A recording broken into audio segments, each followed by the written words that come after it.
Newton's law, यही ना?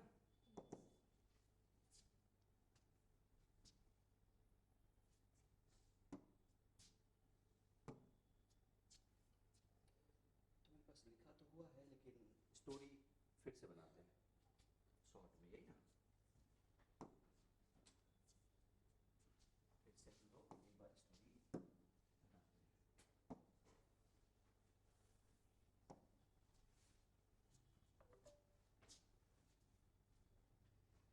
कुछ शुरुआत ऐसे कर सकते हैं हम लोग। अब समझोगे इस चीज को, तो सबसे पहले हम बात करते हैं इनर्शिया।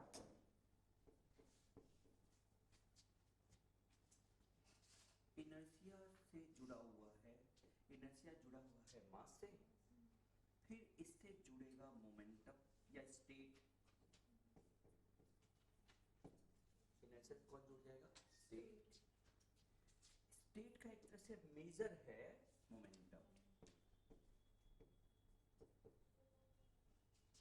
इनर्शिया का एक तरह से मेजर है मास, और स्टेट का मेजर है मोमेंटम एक तरह से।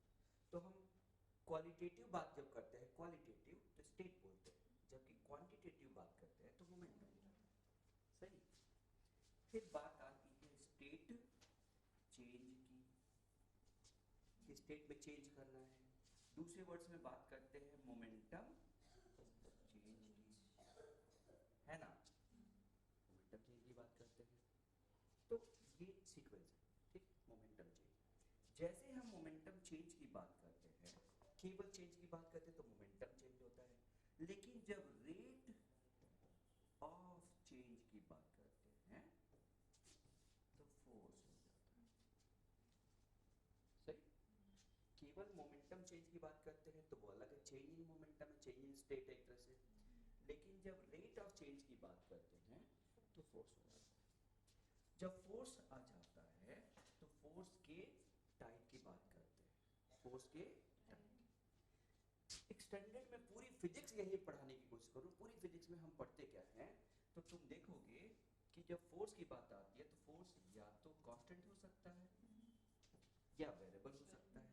वेरिएबल हो सकता है तो फोर्स फंक्शन ऑफ डिस्प्लेसमेंट हो सकता है, फोर्स फंक्शन ऑफ वेलोसिटी हो सकता है, या फोर्स ऐसे ही टाइम हो सकता है ना? इस टाइप का हो सकता है, ठीक है? कांस्टेंट फोर्स में हम जब बात करते हैं, बहुत सारे फोर्स पढ़ते हैं, क्या? mg, टेंशन, रिएक्शन, फ्रिक्शन और स्यूडो। इसकी बात करते हैं, स्यूडो फोर्स की बात करते हैं। जबकि वेरिएबल फोर्स की बात करते हैं तो ये एक्स डिपेंडेंट, तुम समझ रहे हो, इलेक्ट्रोस्टैटिक एंड ग्रेविटेशन, है कि नहीं? कभी कभी ये बना के दे दिया जाता है, वर्क पर एनर्जी में force is function of x, 3x² + 4x + 5 कुछ भी करके, तो वो बना दिया जाता है। वेलोसिटी की बात करते हैं तो और भी है, ये डिस्टेंस की बात कुछ याद है? Rho g h, height dependent force है, प्रेशर है, इनटू एरिया करोगे तो फोर्स आ जाएगा, हाइट डिपेंडेंट फोर्स है।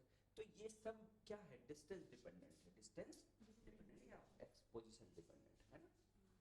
जबकि वेलोसिटी की बात करेंगे तो 6 पाई ईटा आर वी, स्टोक्स लॉ, है ना? ठीक है, ये है। टाइम डिपेंडेंट जनरली हम लोग नहीं पढ़ते, दिया जाता है फिर वर्क और एनर्जी में, ठीक है? तो ये फोर्स की बात करते हैं। फोर्स की जब बात करते हैं तो फोर्स से हम जोड़ देते हैं सबसे पहले किसको? एक्सेलरेशन को। उससे जोड़ा जा सकता है और डिस्प्लेसमेंट। इस सब के लिए हम लोग क्या पढ़ते हैं? 1D या 2D में, सही, इसी से जोड़ा जाता है। और फोर्स के असर का, फोर्स के डायरेक्ट असर का ये है, वेक्टर एक तरह से असर है। अरे फोर्स है, एक्सेलरेशन, वेलोसिटी, डिस्प्लेसमेंट सब वेक्टर असर है। और फोर्स का एक स्केलर असर है, वो कौन है? वर्क, पावर और ये उसका स्केलर असर है। यही पूरी फिजिक्स है। कोई भी चैप्टर उठाओ, यही चलता कैपेसिटर उठा लेते हैं। कैपेसिटर में क्या है, चार्ज दिया तो दो प्लेट के बीच में फोर्स बताओ, एनर्जी बताओ, यही सब ना। लेकिन ये सब निकालने के लिए कैपेसिटेंस की जरूरत होती है, इसलिए कैपेसिटेंस पे ज़्यादा फोकस कर लेते हैं कि कैपेसिटेंस कितना। किसी का कैपेसिटेंस नहीं पता तो हम फील्ड अलग फॉर्म में पढ़ेंगे epsilon not a upon d, C की जगह पे रख के पढ़ेंगे। पूरी फिजिक्स यही चल रही है। ग्रेविटेशन देख लो, ग्रेविटेशन में क्या पढ़ते हैं हम, न्यूटन लॉ पढ़ते हैं, उसमें फोर्स पढ़ते हैं, फिर उसके असर को पढ़ते हैं, फिर एनर्जी पढ़ते हैं, फिर सर्कुलर मोशन करते हुए पार्टिकल के बारे में पढ़ते हैं, यही सब ना फोर्स ही तो है। तो ये अगर हम पढ़ते हैं, इसको ठीक से समझते हैं, बैठ के स्टोरी बनती है हमारे दिमाग में, तो काफ़ी हद तक, और वो कुछ नया नहीं है। ऐसा नहीं हो सकता कि कुछ नया, अब वर्ग निकालने का तरीका जो है वो सब में सेम नहीं होगा, बस ध्यान रखना है कि मैथ्स सही रहे। भाई फंक्शन ऑफ टी होगा और तुम इंटीग्रेट dx के टर्म में करोगे, फोर्स इनटू डिस्प्लेसमेंट होगा ना, dt के टर्म में नहीं कर सकते वर्क के लिए, बस तो वैसा कुछ करना पड़ेगा। मैं एग्जांपल दे रहा हूँ, परेशान नहीं होने का, है ना, केवल बात कर रहा हूँ कि कुछ ट्विस्ट आ सकते हैं। भाई force as a function of T तुम्हें दिया है ना, और तुम्हें वर्क निकालना, तो यहाँ पे dx करोगे ना बच्चों, तो ये तो करना मुश्किल होगा ना। इसलिए हम लोगों ने क्या पढ़ा, work done will be equal to change in kinetic energy. क्यों, ये करने की बजाय हम काइनेटिक एनर्जी निकालने ज़्यादा अच्छा है। अब काइनेटिक एनर्जी निकालने के लिए फोर्स से एक्सेलरेशन से वेलोसिटी निकालनी पड़ेगी, तब ना काइनेटिक एनर्जी निकालेगी, या जैसा भी। या हम कुछ और कर लें, ये देखो, ये तो कर सकते हैं ना। ये कौन है बच्चों, अब बताओ, फोर्स टी का फंक्शन है, अगर वेलोसिटी भी टी का फंक्शन हो जाए, आएगा ना, तो फिर तो इंटीग्रेट हो जाएगा ना, तब कोई दिक्कत है क्या, नहीं। लेकिन जरा सोच के देखो, मैंने क्यों कहा कि चेंज काइनेटिक निकाल दो। मान लो फोर्स से तुम वेलोसिटी निकाल ही लोगे, तो ये क्यों करने जाओगे, वेलोसिटी निकाल लिया तो चेंज इन वेलोसिटी से काइनेटिक एनर्जी निकाल जाएगा ना, तो इसलिए डायरेक्ट वहां पे चले जाएंगे, इंटीग्रेट क्यों करेंगे। मेरे वर्ड समझ में, वर्क डन निकालना है। तो मेरा कहने का मतलब पूरी फिजिक्स इसी में घूम रही है, थोड़ा इधर थोड़ा उधर, ठीक। तो इसका मतलब कि हमें कैसे पढ़ना है, सबसे पहले इनर्शिया के बारे में तुम जानते हो, कोई बड़ी चीज नहीं है। इनर्शिया का मतलब है एक तरह से जो बोलते हैं कि अपोजिशन, क्या बोलते हैं, अपोजिशन।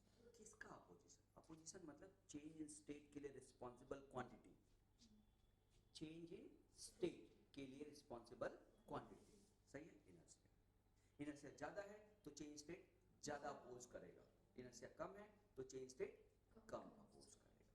स्टोरी क्लियर एकदम, बस देखो, जब हम रिवीजन कर रहे हैं तो हम वैसे नहीं पढ़ सकते, सही है। और वैसे भी एक लाइन सुनना, जब हम पढ़ लेते हैं पूरा चैप्टर, तो जितना तुम्हारे दिमाग में रह जाता है, हम केवल उतने की बात कर रहे हैं रिवीजन में, है ना, जितना रह जाता है। इसका मतलब कि जो मैं बात कर रहा हूँ उतना रहना चाहिए तुम्हारे दिमाग में, रहना ही चाहिए, तो इतना कम से कम रहना चाहिए, नहीं तो क्वेश्चन नहीं हो पाएंगे। रिवीजन का मतलब होता है फास्ट रिवीजन, तो तुम्हारे दिमाग में इतना रहना चाहिए। तो इनर्शिया को ज़्यादा कुछ नहीं समझना है, इनर्शिया मतलब change in state, change state के लिए रिस्पॉन्सिबल क्वांटिटी, चेंज स्टेट को अपोज करने वाली क्वांटिटी, सही ना, ओके। तो इनर्शिया सीधा सा प्रोपोर्शनल टू, अच्छा। लेकिन इनर्शिया और स्टेट में थोड़ा कंफ्यूजन रहता है। एक्चुअली अपोज कौन करता है, इनर्शिया नहीं, स्टेट चेंज, है ना। लेकिन स्टेट को चेंज करोगे तो अपोजिशन जो आती है वो इनर्शिया कहलाती है, उस प्रॉपर्टी को हम इनर्शिया कहते हैं, सही है। लेकिन ये इनर्शिया का रोल कब आता है, जब स्टेट को तुम चेंज करते हो, सही है। तो मेरे ख्याल से कोई कंफ्यूजन नहीं है। इनर्शिया क्या स्कूल में लिखा रहता है, इनर्शिया का डेफिनेशन, ऑब्जेक्ट की प्रॉपर्टी जो स्टेट चेंज को अपोज या रेसिस्ट करने के, है ना, वही बोलता है ना। तो एक्चुअली ये दोनों मिलके साथ आ रहे हैं, ठीक। तो स्टेट का मतलब क्या, state of rest, state of motion, हम ब्रॉडली ये दो पढ़ते हैं, स्टेट ऑफ डायरेक्शन तीन पढ़ते हैं, लेकिन एक्चुअल में वो मोमेंटम की बात करता है, ऐसा समझ। यानी अगर मोमेंटम जीरो है तो स्टेट ऑफ रेस्ट है, अगर मोमेंटम कुछ है तो अब ये कितना है, mv ज्यादा है तो स्टेट मतलब मोशन ज्यादा है, तो इसका मतलब चेंज है स्टेट, मतलब रेस्ट, स्टेट ऑफ रेस्ट तो चलो ठीक है जीरो ही है, लेकिन स्टेट ऑफ मोशन जो है वो एक वैल्यू नहीं है। जो स्टेट ऑफ मोशन है उसकी वैल्यू कुछ भी हो सकती है, जब हम किस में पढ़ते हैं, क्वांटिटेटिव, पक्का। तो क्वालिटेटिव कहते हैं तो केवल स्टेट कहते हैं, जब उसकी वैल्यू देखने जाते हैं तो वैल्यू तो कुछ भी हो सकती है, सही है। और तीसरा जो है डायरेक्शन, तो डायरेक्शन का मतलब एम वी क्या क्या, मैग्नीट्यूड तो कांस्टेंट होना चाहिए, छोड़ दो डायरेक्शन, ये चेंज हो रहा है क्या, एक तरह से डायरेक्शन चेंज को स्टेट क्या कहेंगे उसको, इनर्शिया ऑफ डायरेक्शन। इसको अगर चेंज करना चाहते हो आराम से, सॉरी थोड़ा कंफ्यूजिंग हो गया क्या, मेरा लैंग्वेज सही नहीं निकला, फिर से वापस आते हैं। सबसे पहले state of rest, state of motion, state of direction, ये तीन है। स्टेट ऑफ रेस्ट केवल एक condition, zero momentum. State of direction केवल एक कंडीशन, एक पर्टिकुलर डायरेक्शन। लेकिन स्टेट ऑफ मोशन जब हम मेजर की बात करते हैं तो वो केवल एक पॉइंट नहीं है, उसकी कुछ भी वैल्यू हो सकती है, खत्म। जब हम उसको क्वांटिटेटिव में लाते हैं, क्वालिटेटिव में लाते हैं तो केवल स्टेट ऑफ मोशन बोलते हैं, खत्म। तो सही। अब रेस्ट से मोशन ला रहे हो तो क्या लगाना पड़ता है, फोर्स। लेकिन रेस्ट से मोशन ज्यादा बड़ा चेंज कर रहे हो तो बड़ा फोर्स, और बड़ा मोमेंटम चेंज कर रहे हो यानी मोमेंटम और बड़ा ले जा रहे हो तो और बड़ा फोर्स, है ना। तो इसका मतलब है कि स्टेट, ये थोड़ा सा जब हम लोग पढ़ते तो state of rest, motion and direction बस पढ़ लेते हैं, ठीक है वही है, लेकिन वो कब से पढ़ रहे हैं, 8-9 से, और अभी भी वही पढ़ रहे हैं। तो अब थोड़ा एक्सटेंडेड है कि वो कितना, तो कितने के लिए कौन आता है, अगर रेस्ट से मोशन ला रहे हो तो मोमेंटम बहुत बढ़ा रहे हो तो फोर्स ज्यादा लगेगा, मोमेंटम कम बढ़ा तो फोर्स कम लगेगा, काम करता है, सही। तो इनर्शिया कुछ नहीं, इनर्शिया मतलब इनर्शिया इज द प्रॉपर्टी जो स्टेट चेंज को क्या करती है, अपोज, जो मास पे डिपेंड करती है, खत्म। स्टेट, स्टेट का मतलब कि मास और वेलोसिटी मिलके हमें बताते हैं कि स्टेट क्या है। अगर वेलोसिटी जीरो है तो स्टेट ऑफ रेस्ट, वेलोसिटी की डायरेक्शन फिक्स है तो स्टेट ऑफ डायरेक्शन, एंड लेकिन वेलोसिटी अगर बदल रही है तो मोशन का स्टेट भी, स्टेट ऑफ मोशन की अलग अलग वैल्यूज है, खत्म हो गया, ये समझ में आ गया, कोई कंफ्यूजन तो नहीं है यहाँ पे, किसी को मैंने कुछ कंफ्यूज तो नहीं किया ना, तुम समझ गए मैं क्या बोल रहा हूँ, ओके। तो rest, motion and direction, motion में कई कंडीशन, कई पॉइंट्स, क्योंकि जैसे जैसे वेलोसिटी बढ़ेगी वैसे वैसे स्टेट ऑफ मोशन भी बदलेगा, सही, ओके। तो स्टेट ऑफ रेस्ट से मोशन में चेंज करना एक क्वांटिटी, और मोशन से मोशन में चेंज करना ये भी तो है भाई, कम वेलोसिटी से ज्यादा वेलोसिटी, उसके लिए भी फोर्स लगेगा, इसलिए ये थोड़ा ध्यान रखना, ओके। चलो तीसरा चेंज हो गया, मोमेंटम चेंज, समझ गए ना। तो मोमेंटम चेंज या रेस्ट से मोशन में करो या मोशन से और मोशन में करो या ज्यादा मोशन से कम मोशन में करो, ये सब चेंज इन स्टेट है, क्लियर। तो वो उसके लिए रिस्पांसिबल कौन है, मोमेंटम चेंज। अब मोमेंटम चेंज कितना तेज कर रहे हो, स्लो कर रहे हो या तेज कर रहे हो, कम टाइम में चेंज कर रहे हो या ज्यादा टाइम में, आराम से, मतलब मैंने कहा रेस्ट से कुछ मोमेंटम पी तक ले जा रहे हो, अब ये 1 सेकंड में ले जा रहे हो तो अलग फोर्स, और ये आधे सेकंड में ले जा रहे हो तो डबल फोर्स, 1/4 सेकंड में ले जा रहे हो तो ट्रिपल 4 टाइम्स फोर्स, यही ना। इसका मतलब कि अब ये रेट कितना है उस पर डिपेंड करेगा फोर्स, ये बोलता है कि मोमेंटम चेंज करने के, स्टेट चेंज करने के लिए फोर्स की रिक्वायरमेंट है, कितना है इसकी बात एक तरह से नहीं करता।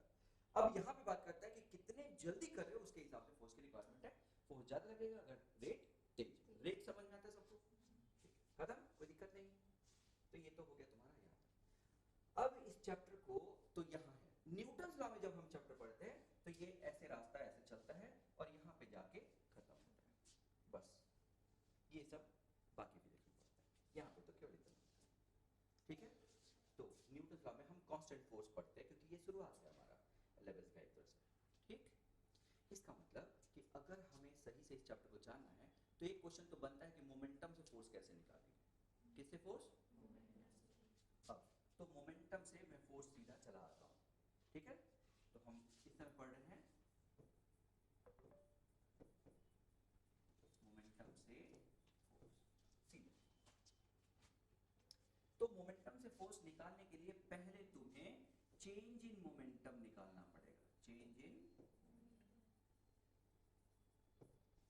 और टाइम भी निकालना पड़ेगा जिस टाइम में हो, है ना, और चेंज इन मोमेंटम में चेंज आएगा मतलब फोर्स हो जाएगा, क्लियर। तो चेंज इन मोमेंटम में चेंज टाइम फोर्स हो जाएगा, क्लियर है। कभी कभी डायरेक्ट ये चीज कैसे निकल जाती है, डिफरेंशिएट करके कैसे निकल जाती है, लेकिन तुम जानते हो कि ये तब होगा जब हमें वैल्यूज पता हो, ये तब होगा जब हमें फंक्शंस पर, क्या पता हो, यानी p का function as a function of time. तो ये कब लगेगा, जब p will be function of time. तो जब भी p t का फंक्शन होगा तो डिफरेंशिएट करोगे, लेकिन जब p वैल्यूज में होगा, इतने मीटर पर सेकंड से इतना मास, इतने मीटर पर सेकंड इतने मास तक बदल गया, तो सही ना। तो अगर मैं ये क्वेश्चन पूछूं, अब देखो मेरी दिक्कत ये है कि मैं थोड़ा टफ क्वेश्चन एक बार पूछ देता हूँ, लेकिन तुम जानते हो कि जब मैं ये पढ़ा रहा हूँ बेसिक से और मैं कोई टफ भी क्वेश्चन पूछता तो मेरा एक्सपेक्टेशन ये है कि तुम सही से देख रहे हो क्या उस क्वेश्चन को, बस देख रहे हो क्या, मेरी बात समझ में। तो मुझे मैं क्वेश्चन पूछ रहा हूँ, तुम मुझे बताना है ना आराम से। मैं सीधा टफ क्वेश्चन पूछ रहा हूँ, लेकिन मेरा एक्सपेक्टेशन है कि तुम सब कर सकते हो, सबको आता है। कैसे, ये दीवार, क्या ये एक चेन है। अब देखो मैंने कहा टफ क्वेश्चन पूछ रहा हूँ और मैं टफ बोल रहा हूँ, लेकिन क्वेश्चन फिजिक्स में तभी टफ होता है जब तुम उसको देखते नहीं, विजुलाइज नहीं करते, नहीं तो टफ नहीं होता। ये बताओ, ये डिस्टेंस s है, ठीक है। एक पहला क्वेश्चन देता हूँ कि ये v वेलोसिटी चल रहा है, कितने वेलोसिटी चल रहा है, v। तो v वेलोसिटी जब चल रहा है तो ये आके इससे टकराएगा कितनी देर में, या छोड़ो, यहाँ से x डिस्टेंस कोई पार्टिकल इससे आके टकराएगा ना, कितनी देर में टकराएगा, कॉमन सेंस एकदम सही है, x अपॉन v से टकराएगा ना, कितनी देर बाद टकराएगा, x अपॉन v टाइम बाद टकराएगा, क्लियर है। अच्छा, उसके बाद कितना टकराएगा, मान लो dx, कितना टकराएगा, कितने टाइम में मान लेते हैं dt, सही है, कितने टाइम में dt, क्लियर है सबको। अब बताओ, यानी बाकी भूल जाओ, अब ये छोटे सा टुकड़ा जो है वो ले लो, ये जब टकराएगा तो मोमेंटम इसका बढ़ेगा घटेगा या क्या होगा, ये छोटा सा मास dm है, कितनी वेलोसिटी जा रहा है v से, ये जाके दीवार से टकरा जाता है, ठीक है। तो क्या होगा, इसका मोमेंटम चेंज होगा कि नहीं होगा, कॉमन सेंस एकदम सिंपल, पढ़ाई मत करना, ये जाके अपना मोमेंटम चेंज करेगा ना, अपना मोमेंटम जाके उसे टकरा के रेस्ट पे जीरो कर देगा ना, तो चेंज इन मोमेंटम होगा कि नहीं, तो चेंज इन मोमेंटम होगा मतलब इसके मोमेंटम में चेंज होगा, यानी इसके स्टेट में चेंज होगा, इसका मतलब इस पे कोई फोर्स लगेगा, कौन लगाएगा ये फोर्स, हाँ आराम से, मतलब दीवार, रिएक्शन मतलब दीवार, सही है।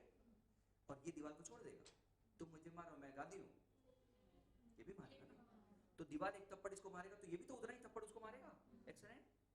तो अगर कोई पूछे कि ये मास जाकर उसे टकराएगा तो कितना फोर्स लगाएगा, तो तुम समझ गए क्या करना है, क्या करना है बताओ, बच्चा को भगाना है,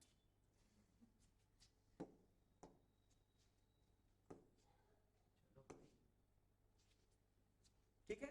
ये जाके टकराएगा तो अपना मोमेंटम उसको दे देगा, एक तरह से इसको ऐसे कहते हैं। तो एक्चुअली हुआ क्या, उसका फोर्स इसको रोक दिया और दोनों के बीच का जो रिएक्शन है उतना ही फोर्स उसको दीवार को दे दिया। फिर से सुनना, ये जाके जब टकराया तो इसके बीच का जो फोर्स है इससे मोमेंटम लेके दीवार को उसने दे दिया, एक तरह से इधर का फोर्स इधर का मोमेंटम उधर ट्रांसफर कर दिया, सही।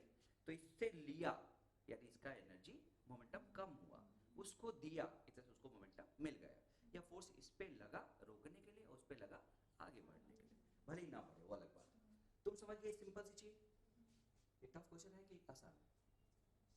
अभी तक तुम्हें स्टोरी मिल गई, लेकिन स्टोरी मिलने के लिए तुम्हें पिक्चर देखनी पड़ेगी कि हो क्या रहा है।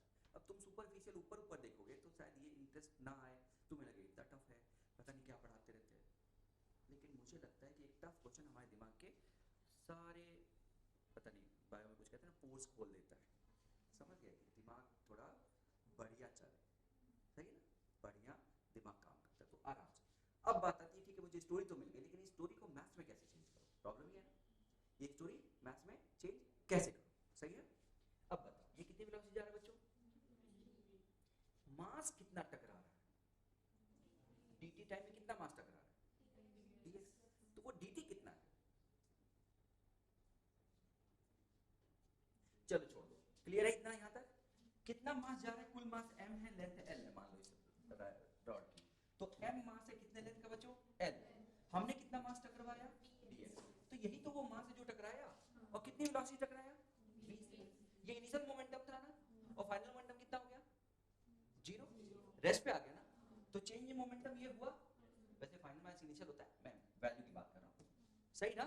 ये मोमेंटम चेंज हुआ, और ये मोमेंटम चेंज कितनी देर में हुआ, कितने टाइम में, बहुत बढ़िया, dt टाइम में हुआ। तो चेंज इन मोमेंटम में चेंज टाइम क्या होता है, चेंज इन मोमेंटम में चेंज टाइम फोर्स होता है, यानी इतना फोर्स लगा कि नहीं, यही निकाला था ना। अच्छा ये कौन है, यानी mass per unit of length into velocity का स्क्वायर, ये हो गया काम खत्म। और बहुत जबरदस्त फॉर्मूला, ऐसे किसी भी वेरिएबल जगह पे यही लगता है। लेकिन आराम से, सॉरी अगर मैं तुम्हें अभी भी लग रहा है कि ये टफ है, तो लगना नहीं चाहिए, क्योंकि मैं एक अच्छे क्वेश्चन से हम दिमाग को सोचने का डायरेक्शन दे सकते हैं, नहीं तो डायरेक्शन नहीं मिलेगी। फिर छोटा सा क्वेश्चन मास लेके टकरा दूं और फिर वापस चला जाए, तो मोमेंटम चेंज आराम से निकल जाएगा। ये समझ में आ रहा है मैं क्या बोल रहा हूँ। अच्छा क्या तुम्हें ये पूरा फील हो गया, ठीक ठीक ठीक ठीक। यानी हमें कुल मिला के करना क्या है, अगर मैं फोर्स निकालना चाहूँ तो मोमेंटम चेंज की बात कर रहा हूँ, यही ना। अच्छा गड़बड़ नहीं करना, आराम से ना। ये बैट है, बैट है, कोई बैट से इस बॉल को मारता है, सही।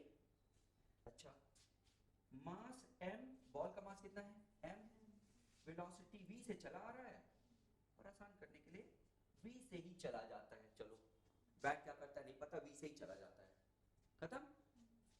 ये पूरा होने के लिए कुछ होगा ना, जरा ध्यान से, फिर वही पिक्चर बड़ी देखो, ये बॉल आके टकरा के चला जाएगा क्या, कुछ टाइम लेगा ना, यानी वो भले ही हमें ना दिखे, ये कुछ टाइम लेगा।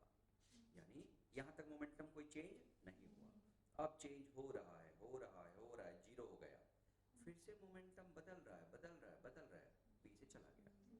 यानी पूरे प्रोसेस में कुछ टाइम लगा। मुझे पता है क्या वो टाइम, नहीं वो टाइम दिया होगा, क्या होगा, गिवन, वो गिवन। अब मैं कहूँ कि बैट ने बॉल पे कितना फोर्स लगाया, या बॉल ने बैट पे कितना फोर्स लगाया, तो निकाल लोगे। कैसे, आया कितने से बच्चों, mv से, और गया कितने से, माइनस mv से, तो चेंज इन मोमेंटम 2mv हो गया। जितने टाइम में हुआ उससे डिवाइड कर दो, तो कितना फोर्स लगाया निकल जाएगा ना। मुश्किल है क्या ये, बच्चों वाला काम, उसको बस देखो और कुछ नहीं। लेकिन कौन सा टाइम दोगे, आने और जाने का या टक्कर का, समझे, आने और जाने का नहीं, क्योंकि पहले तो नहीं टकराया, वो तो टकराया जब है उस समय फोर्स लगाएगा ना, पक्का ना। ये स्टोरी क्लियर है एकदम, चलो तो बस हो गया, आप क्या है, बाकी कोई दिक्कत नहीं है। डायरेक्शन बदल दे तो क्या होगा, चलो गलती नहीं करना, मतलब टेंशन नहीं लेने का, गलती तब होती है जब टेंशन लेते हैं हम, टेंशन थोड़ी लेना है, कुछ नहीं, ये सब फालतू की चीजें, इससे घटिया क्वेश्चन आ रहे, छोटे छोटे क्वेश्चन आ रहे, एकदम ही बेकार। ठीक, ये आ गया। अब इसमें कॉमन सेंस देखो, हम लोग इतनी बार पूरा चैप्टर पढ़ चुके हैं, याद है, colliding and non colliding component, है ना। यानी मास मोमेंटम का वो कंपोनेंट जो टकराना चाहता है और जो टकराना नहीं चाहता। तो बच्चों यहाँ का एक कंपोनेंट ये है, एक कंपोनेंट ये है ना, तो टकराना कौन चाहता है, ये 1 वाला या 2 वाला, 2 वाला तो नहीं चाहता, और जो नहीं चाहता उससे उसको कुछ लेना देना है क्या, नहीं। यानी यहाँ पे मोमेंटम चेंज वैसे ही होगा, सब कुछ वैसे ही, बस अंतर ये होगा कि ये नहीं वो लेके चलो, बस ना। आता है तुमको, तो बताओ ये थीटा एंगल है तो ये भी थीटा होगा ना। अब ये सब मैथ्स इतना छोटा छोटा नहीं डराना चाहिए ना। तो mv का इधर क्या हो जाएगा, और टकरा के अगर मान लेते हैं कि सेम वेलोसिटी से रिबाउंड होता है, मतलब इलास्टिक कोलिजन है, कैसा कोलिजन है, तो उतने से ही फिर से ये जाएगा ना mv cos थीटा से, तो mv cos थीटा से जाएगा और mv cos थीटा से आएगा, तो मोमेंटम में चेंज कितना होगा, वैल्यू में। डायरेक्शन देखना था तो देख लो भाई, final minus initial, final negative initial positive, तो माइनस करो तो माइनस 2mv cos थीटा हो जाएगा, सही ना। ये किसका मोमेंटम चेंज है, बॉल का, तो फोर्स भी किस पे लगेगा, बॉल पे, तो ये माइनस टाइम्स फोर्स बॉल पे लगेगा, और प्लस टाइम्स लगेगा दी बॉल, समझ गए। तो ये तो ओके, 2mv cos थीटा, यही हुआ ना। अगर केवल मोमेंटम चेंज पूछे तो डर जाओगे क्या, यही है ना। और फोर्स पूछे तो जो भी वो टक्कर का टाइम है उसे क्या कर दोगे, डिवाइड, ये गिवन होगा, क्योंकि ये हम निकाल नहीं सकते, वो गिवन होगा। या तो मोमेंटम और फोर्स देके टाइम पूछे, ये हो सकता है। छोटे क्वेश्चन हो जाएंगे, मैं आगे बढ़ूं मोमेंटम से। ठीक, एक क्वेश्चन और कर दूं। डरना नहीं बच्चों ना, फिर से डरना नहीं। ये पिछली बार पढ़ते थे, मैं लास्ट क्वेश्चन था मेरा, लेकिन मुझे लगता है कि कर ले जाओगे। ये बताओ, हाँ चेन है क्या, ये चेन मास m लेंथ l का चेन है, और चेन को मैंने छोड़ दिया, ठीक है, चेन को मैंने छोड़ दिया, तो ये वाले की वेलोसिटी कितनी है, 0 है। तो क्या वो कोई फोर्स लगाएगी, नहीं। लेकिन जैसे ही ऊपर जाएगा वो गिरेगा, अब गिरेगा तो वेलोसिटी एक्वायर कर लेगा, तो फोर्स लगाएगा ना। जैसे जैसे ये और ऊपर जाएगा वैसे वैसे फोर्स बढ़ता जाएगा। सोच के देखो, तुम अपना हाथ नीचे रखो और ऊपर चेन रखो, देखो आखिरी वाला जब गिरेगा तो ज्यादा जोर से चोट लगेगी, शुरू वाला गिरेगा तो कम धीरे चोट लगेगी। इसका मतलब फोर्स लगातार क्या हो रहा है, बदल रहा है। क्यों बदल रहा है, क्योंकि वेलोसिटी बदल रही है, और वो वेलोसिटी ज्यादा ऊपर से गिरने से वाले के पास ज्यादा वेलोसिटी है तो ज्यादा मोमेंटम चेंज होगा, और नीचे वाले के पास कम वेलोसिटी तो कम मोमेंटम चेंज होगा। इसका मतलब कि अंदर ग्रेविटी होने के कारण इसकी लगातार वेलोसिटी बदल रही है। पक्का? अब बताओ, लगातार जब बदल रही तो हम क्या करें, छोटा टुकड़ा ले लें। कितनी हाइट पे ले लें बच्चों, अभी थोड़ी देर पहले किया था x, कितने थिकनेस का ले लें, लेंथ का ले लें yes, क्योंकि एक छोटा सा टुकड़ा लेंगे ना। पक्का? अब बताओ, m मास है कितने लेंथ का, l, तो हमने जो लिया है वो कितना लिया है, ये उसका मास हो गया। अब वो कितनी हाइट से गिर रहा है, x हाइट से गिरने से वेलोसिटी कितनी होती है, सबको आता है, डरना नहीं। h हाइट से गिराने में कितनी वेलोसिटी होती है, सबको पता है ना। तो x हाइट से गिरने से कितनी वेलोसिटी होगी, तो √2gx, यही वेलोसिटी होगी ना।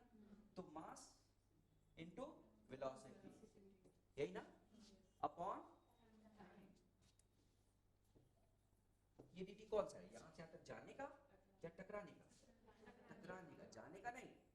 तो वो छोटा सा टाइम dt, t नहीं dt, समझा पाए हूं।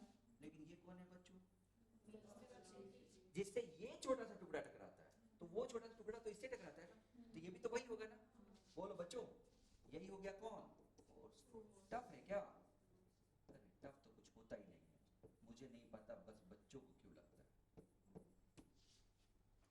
ये तो वही है ना, थोड़ी देर पहले निकाला था हमने, m/l इंटू v का स्क्वायर। बस अब ये वेरिएबल है तो vx का स्क्वायर हो गया, कांस्टेंट था तो v का स्क्वायर होता था। क्या मैं टफ टफ पढ़ा रहा हूँ क्या, टफ तो वो होता है ना जो समझना है। क्लियर?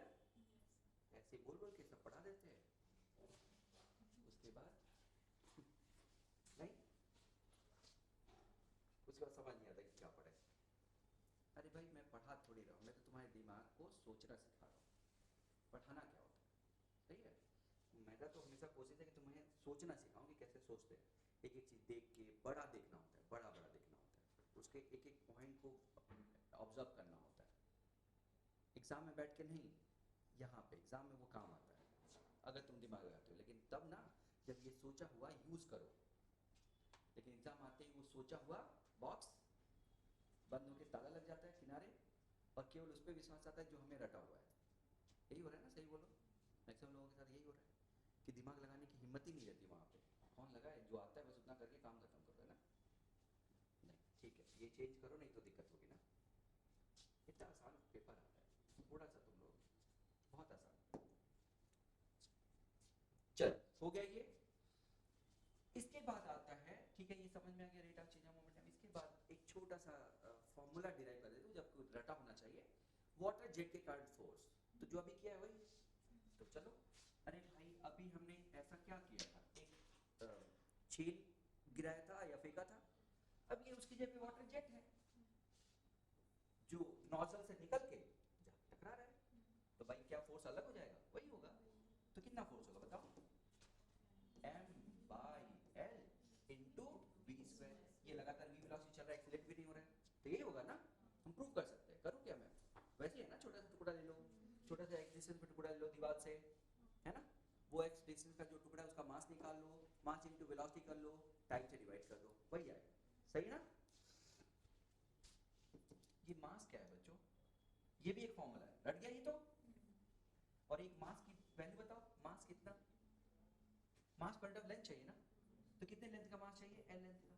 क्रॉस सेक्शन एरिया मान लो कितना है, a, डेंसिटी कितनी है, रो, तो l का बताओ कितना मास होगा, तो वॉल्यूम बताओ इसका, A into L, volume into density, ये तो मास होगा, अपॉन एल इंटू एल से एल, ये फेमस फॉर्मूला रो ए वी स्क्वायर, याद आया, वही रो ए वी स्क्वायर।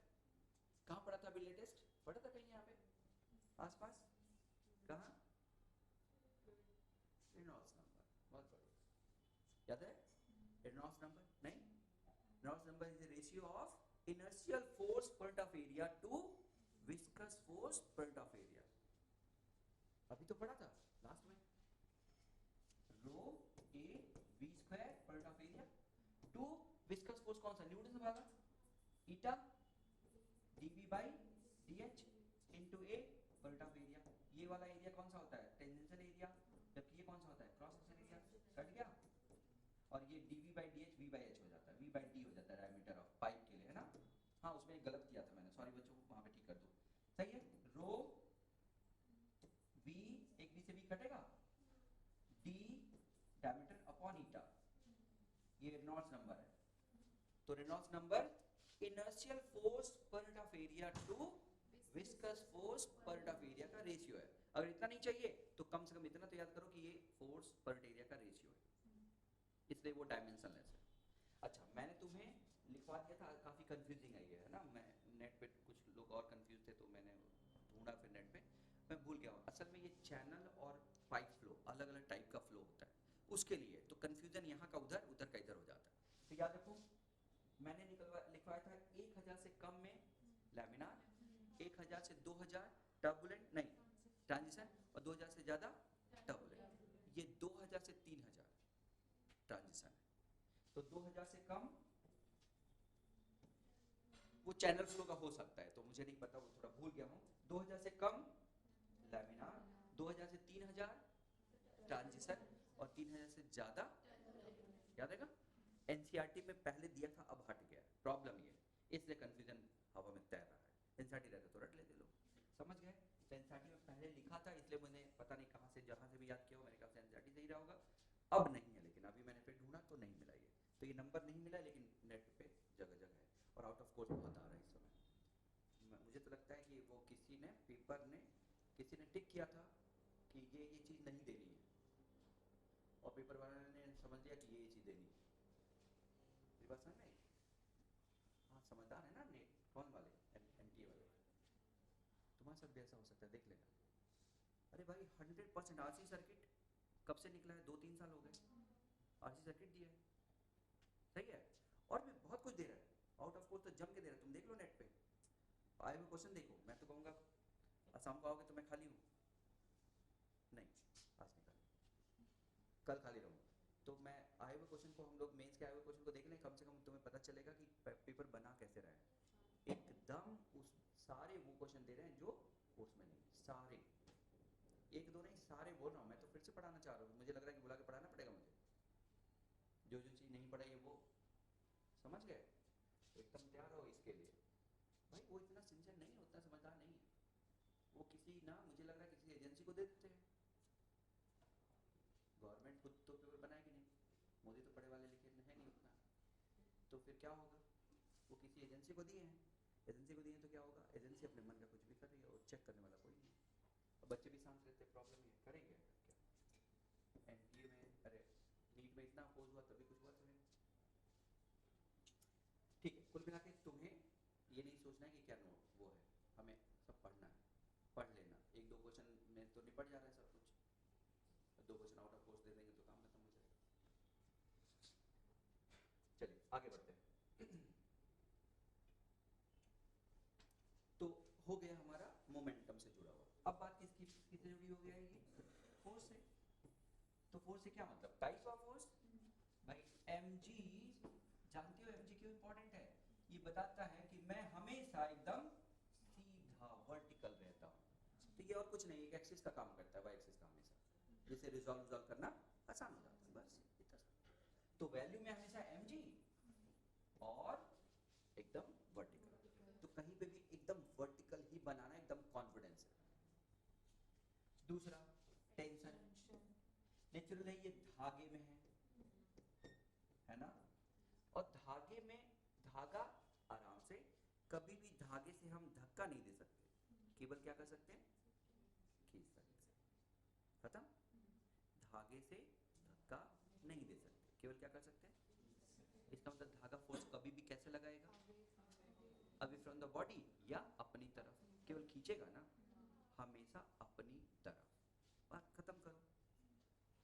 धागा कभी भी धक्का नहीं सकता, तो धागे से फोर्स कभी भी बॉडी की तरफ नहीं लगेगा, बॉडी से दूर लगेगा, है ना। तो धागे से धक्का नहीं दे सकते, है ना, खींच सकते हैं, तो इसलिए अवे फ्रॉम बॉडी,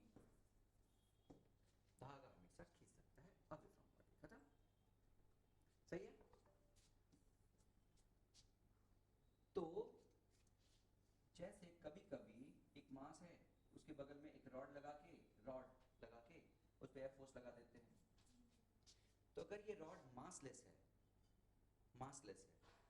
ठीक है, धागा है, चेन भी हो सकता है, ये मासलेस है, तो ये पूरा फोर्स इस पे कहीं नहीं यूज हो रहा है, केवल इस पे यूज हो रहा है। लेकिन अगर इसका मास है तो ये फोर्स दोनों पे यूज होगा, पक्का ना, यानी ये फोर्स दोनों को फिर एक्सीलरेट करेगा। क्लियर है ये? अच्छा, तो अगर ये फोर्स इसमें यूज नहीं हो रहा है, क्या मतलब है इसको समझना। अगर ये मासलेस है, जनरली मासलेस होता है, तो ये मासलेस है, तो किसी भी जगह पे जो टेंशन होगा वो हमेशा F के बराबर ही होगा, क्योंकि अगर एक छोटा सा टुकड़ा मैं ले लूं और यहाँ पे फोर्स F लग रहा है, यहाँ पे टेंशन जो है F से कुछ अलग लग जाए मान लो, तो इस पे एक नेट फोर्स काम करने लगेगा, F माइनस टी काम करेगा ना, और नेट फोर्स अगर काम करेगा तो F माइनस टी का फोर्स वो क्या करेगा, उस मास में एक्सीलरेशन क्रिएट करेगा, लेकिन मास कितना है, 0, तो एक्सीलरेशन कितना हो जाएगा, इनफाइनाइट, और वो तो हो नहीं रहा। या दूसरे वर्ड्स में कहें तो मास है नहीं, तो ये क्या हो जाएगा, 0, और ये 0 हो जाएगा, तो T must be equal to F। Clear? T हमेशा F के बराबर होगा अगर कोई मासलेस रॉड है, सही है। या ये इसके बराबर कब होगा, मास 0 है, या क्या हो, एक्सीलरेट ना हो, हॉरिजॉन्टली वाली बात, वर्टिकल ग्रेविटी की बात नहीं कर रहे हैं, हॉरिजॉन्टल की, एक्सीलरेट ना हो, यानी धागे में हर जगह टेंशन T ही रहेगा, या एक ही फोर्स हर जगह रहेगा अगर मासलेस है या एक्सीलरेट नहीं हो रहा है, पक्का। तो ध्यान से, दो केस है, अगर m0 या a0, तो F हमेशा किसके बराबर, T के बराबर, याद रहेगा, पूरे धागे में हर जगह फोर्स सेम रहेगा। टेंशन के बारे में दो चीज समझ में। तीसरा, जैसे एक पुली है बच्चों, एक पुली पे धागा इधर भी है और इधर भी है, तो ये टेंशन सेम रहेगा अगर फ्रिक्शन 0 है, लेकिन फ्रिक्शन है तो ये सेम नहीं रहेगा, क्योंकि फ्रिक्शन हमें भले ही ना दिखे, लेकिन इसके बीच में वो फ्रिक्शन क्या करेगा, इसके चलने को रोकेगा, यानी मैं अगर इधर खींचूंगा तो वो फ्रिक्शन उसको रोकेगा और इधर उतना फोर्स जाने नहीं देगा, कम कर देगा, याद रहेगा। तो ये T1 है, ये T2 है, तो T1 will be equal to T2 अगर फ्रिक्शन क्या है, 0, लेकिन T1 will not be equal to T2 अगर फ्रिक्शन 0 नहीं है। ये रोलिंग में बहुत काम आता है, मतलब उधर रोटेशन में बहुत काम आता है ना, रोटेशन पक्का, ठीक है। और धागे में कुछ ज्यादा तो नहीं है, हाँ छोटा मोटा पॉइंट्स और रहेगा, एक धागा आके कहीं पे बट रहा है, तो धागे में T1 T2 T3 अलग टेंशन रहेगा, याद रहेगा, और जहां पे भी तुम देख रहे हो उसको खींचेगा, तो अवे फ्रॉम द बॉडी होगा, पक्का। अगर इस मास को देख रहे हो तो उससे भी अवे रहेगा, उसको भी खींचेगा, तो हमेशा अवे फ्रॉम द बॉडी, और एक पॉइंट पे ऐसा बटेगा। क्लियर? छोटी छोटी बातें, अगर एक रॉड है और उस रॉड को धागे से सिमेट्रिक लटकाए हो, कैसे लटकाए हो, तो जो टेंशन इधर रहेगा वही टेंशन इधर रहेगा, क्योंकि सिमेट्रिक है। अगर मास बीचों बीच है तो यूनिफॉर्म रॉड है तो सिमेट्रिक। इससे कुछ क्वेश्चंस हम लोग क्या कर सकते हैं, अपना कम, मतलब अननोन्स कम कर सकते हैं सिमेट्री देख के। क्लियर है ना बच्चों? तो ये सब हो जाएगा। अच्छा, एक रट डालो, अगला इंपॉर्टेंट है, ये रट डालो। एक मास को दो धागा, मतलब ऐसे धागा खींच रहा है,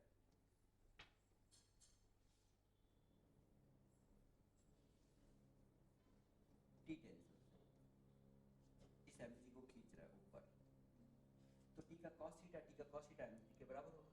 तो टी कितना हो जाएगा, mg अपॉन 2 हो जाएगा ना।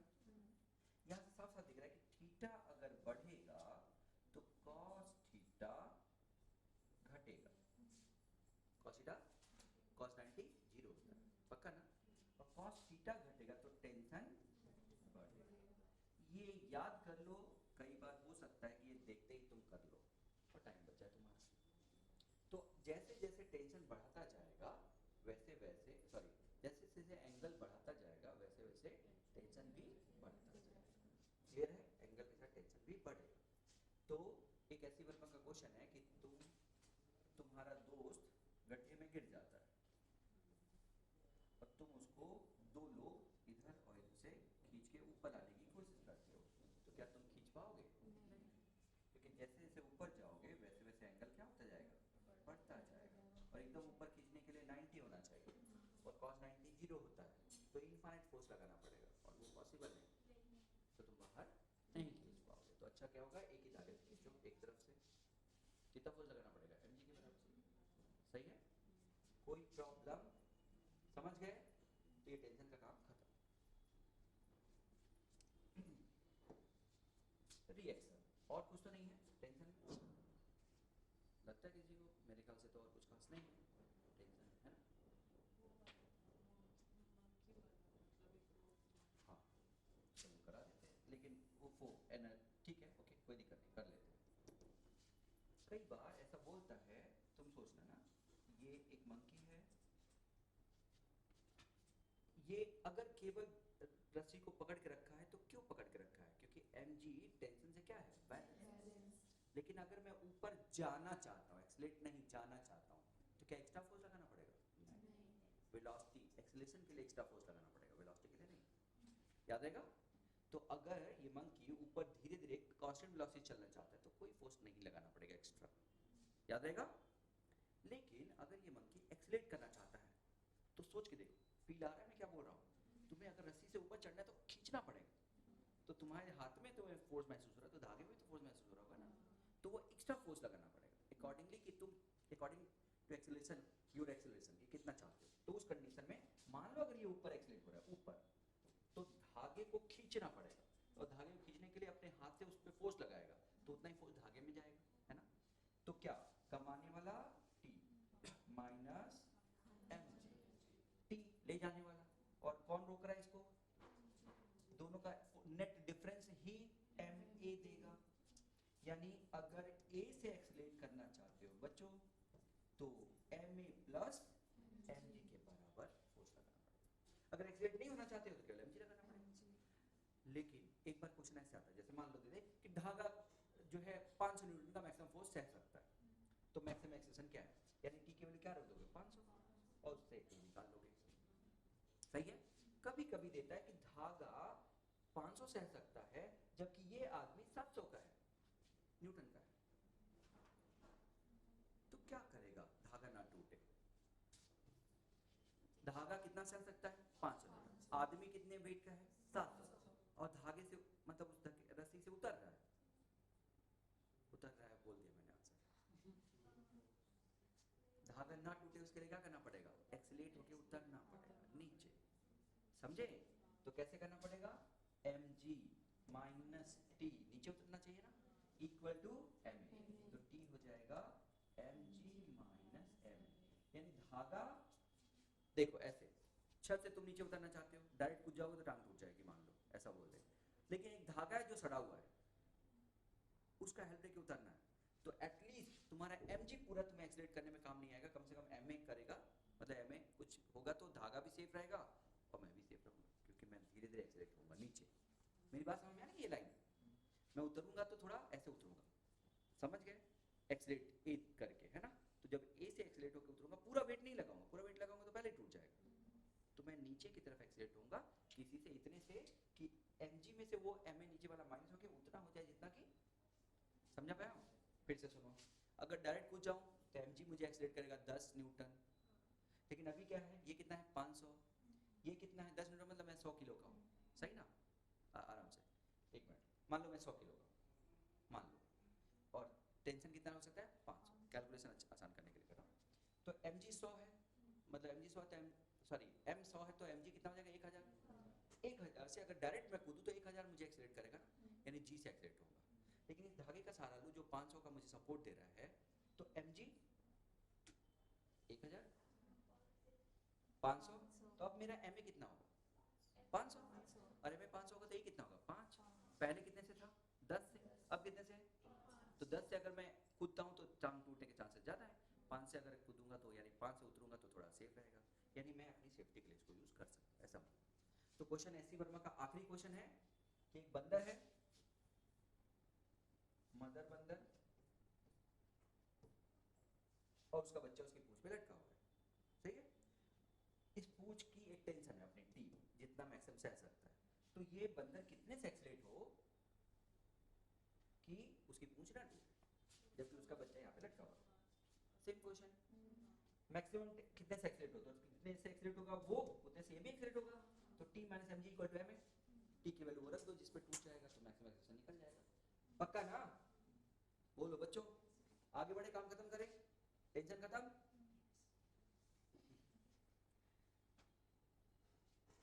चलो रिएक्शन,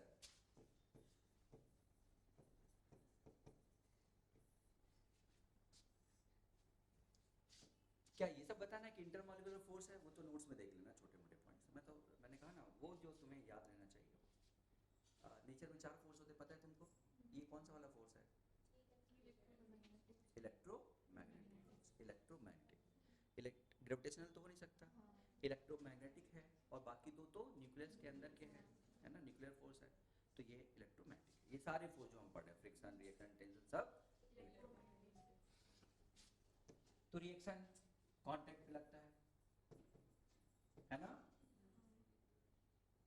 और पढ़ाऊं कि ना पढ़ाऊं, क्या बताऊं, perpendicular to surface in contact होता है, परपेंडिकुलर सरफेस इन कांटेक्ट होता है। मैंने क्यों बताया पढ़ाऊं ना पढ़ाऊं, मैं एनटीए परेशान करके रखा है, इसलिए बता रहा हूँ। हम लोगों को टीचरों को एकदम तंग करके रख दिया, उसको समझ नहीं आ रहा, हमको समझ नहीं आ रहा क्या करें।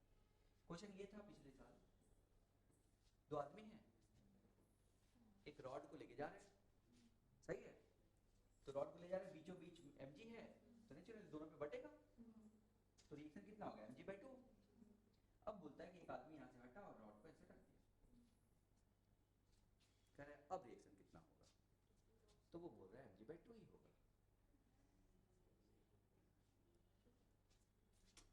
यही तो कह रहा हूँ, उसके हिसाब से रिएक्शन अभी भी यही लगेगा, तो उसके हिसाब से रिएक्शन अभी भी ये लगेगा, यहाँ पे अभी भी ये लगेगा, तो दोनों, और ये बीचों बीच है, mg/2 हो जाएगा। लेकिन रिएक्शन बदल जाएगा बच्चों, वो गलत बोल रहा है, सही है, क्योंकि अभी भूला नहीं, क्योंकि reaction is always perpendicular to surface in contact. तो पहले ये था ना, ये, अब ये है, पहले ये सरफेस इन कांटेक्ट था, अब क्या है ये, तो ये सरफेस इन कांटेक्ट, पक्का। और जब ऐसा होगा तो इसके अबाउट अगर तुम टॉर्क लोगे तो mg तो ठीक है l/2 डिस्टेंस पे है, l/2 के cos थीटा पे, लेकिन ये पूरा l डिस्टेंस पे हो जाएगा, तो अब जो रिएक्शन r डैश होगा, देखना जरा, गड़बड़ नहीं करना, बॉडी है ना, ये बॉडी है ना, बॉडी के इक्विलिब्रियम के लिए क्या करते हैं, फोर्स बैलेंस नहीं करते, क्या करते हैं, टॉर्क बैलेंस करते हैं, याद आएगा, फोर्स बैलेंस से काम नहीं बनेगा, टॉर्क बैलेंस का बॉडी का इक्विलिब्रियम में, कभी भी याद कर लो, काम खत्म करो, कभी भी अगर बॉडी के इक्विलिब्रियम की बात आए तो हमेशा तुम्हारे दिमाग में दो क्वेश्चन, पॉइंट की बॉडी, पॉइंट है तो ठीक है फोर्स बैलेंस करो, बॉडी है तो बिना उसके नहीं करना है। तो अगर मैं इस पॉइंट के बोट अगर ले लूं और ये डिस्टेंस l है, मान लो ये एंगल थीटा है, तो mg कितनी दूर पे बच्चों, l/2 cos थीटा पे, है ना, और रिएक्शन कितनी दूर पे, सीधा l पे ना, ये देखो पूरा l डिस्टेंस है ना रॉड का, मस्ट बी इक्वल टू, तो r कितना हो जाएगा, l से l कटेगा ना, mg cos थीटा बाई 2। अरे कुछ समझ में आया, क्लियर है सबको, mg cos थीटा बाई 2, यानी कम हो जाएगा रिएक्शन, रिएक्शन क्या हो जाएगा कम, देखो समझ गए, रिएक्शन क्या हो जाएगा कम। अगर तुम्हें अगर ये दिक्कत दिखती है तो तुम ऐसे समझ सकते हो कोई भारी ऑब्जेक्ट चढ़ाया है